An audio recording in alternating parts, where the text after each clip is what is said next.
come home. Remember the Chinese, Jody.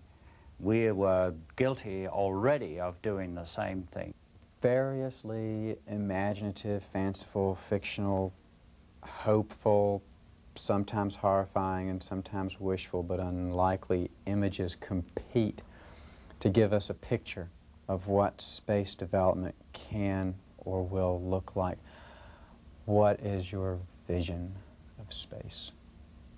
Well, let's be quite honest. First of all, none of us really know.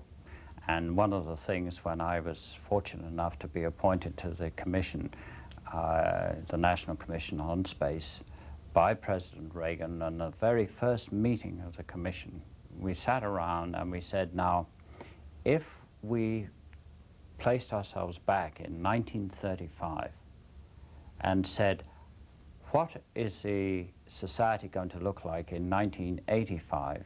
How good would we have been? And we came to the conclusion we would have missed every single important thing that happened between 1935 and 1985.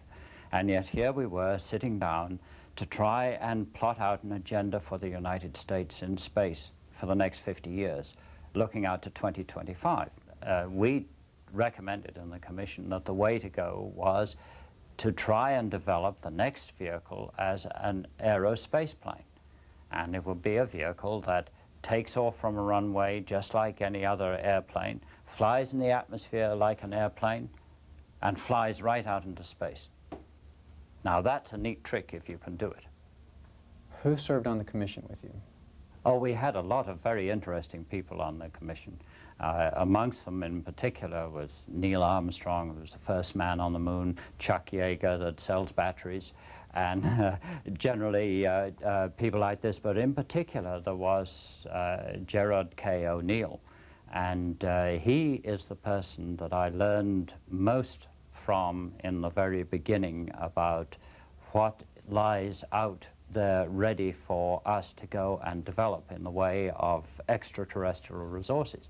And Gerard K. O'Neill has planned and laid out a plan for the steady build-up from Earth out into the solar system to use the different resources that lie first on the moon and then in the asteroids, and doing this in a steady manner, which he refers to as bootstrapping. We can do this much less expensively than people could ever imagine.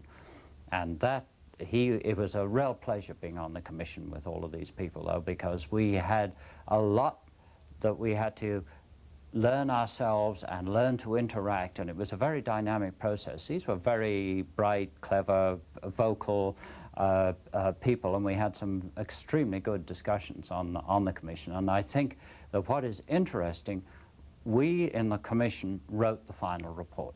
It was not written by the staff, and that was the most unusual thing, because nearly all government commission reports tend to be written by the staffers who are brought on, who basically do the hard work, and we particularly wanted to do this. And people like Jerry O'Neill, and the chairperson of the commission was Dr. Thomas Paine, who used to be a NASA administrator, was the NASA administrator when we went to the moon. And he was very, very good at this, at writing it all up. So it was a very interesting event.